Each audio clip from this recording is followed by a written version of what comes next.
Hello guys, nongeye kubasuhuza mumeze gute?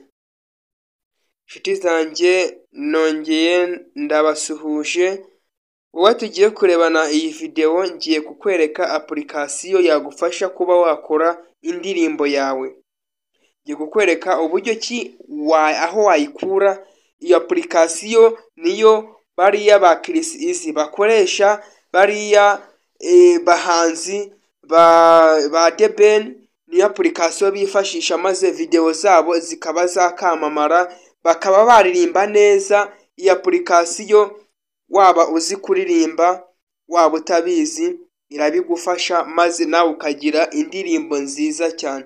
Icyo usabwa nuko uba uzi kwandika indirimbo yawe ukayikorera amagambo yanditse maze ukayiposting, ukaba wayishyira muri application ikagufasha kuba yagusohorera amajwi maze ayo majwi akaba ariyo wakifashisha mu ndirimbo yawe ugakora indirimbo yawe imeze neza.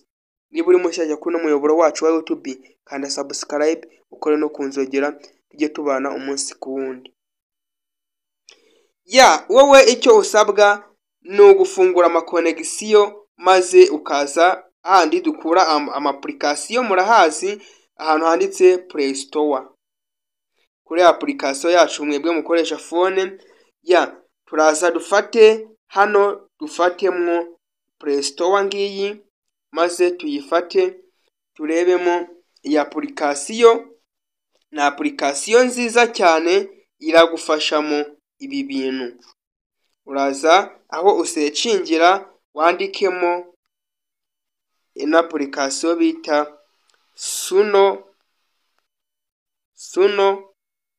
AI. Nurangiza utangiye wandika Suno, urabona hano hasi barahita bakuzanira Suno AI. Uraza ukande hano hambere ahanditse Suno AI, niho urakanda tayari utegereze akanya gato.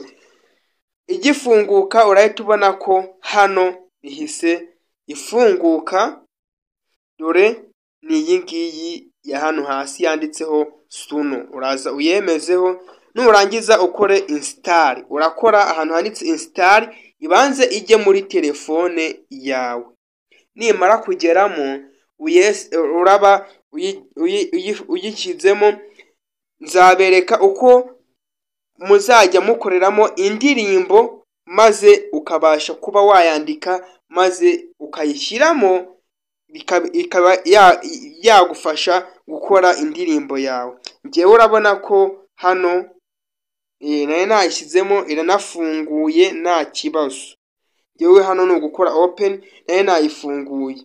Kanda subscribe ukore no kunzogera utazacikwa n'indi video y'ukuntu nzabasobanurira uko muzaba murimo muyifungura maze tukayifungura tukabasha kuba twakoreramo video, tugakoreramo audio yacu.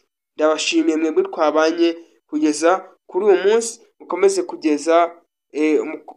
kugira ibihe byiza kandi mwibuka no gusharinga iyi video muyigeza ku inshuti zanyu. Bikore gutyo maze ubashe kwinjira mu muryango mugari. Ina application nibagezaho ibijyanye n'ikoranabuhanga, ubumenyi n'ibindi bitandukanye. Ndabakunda nawe ubutaha.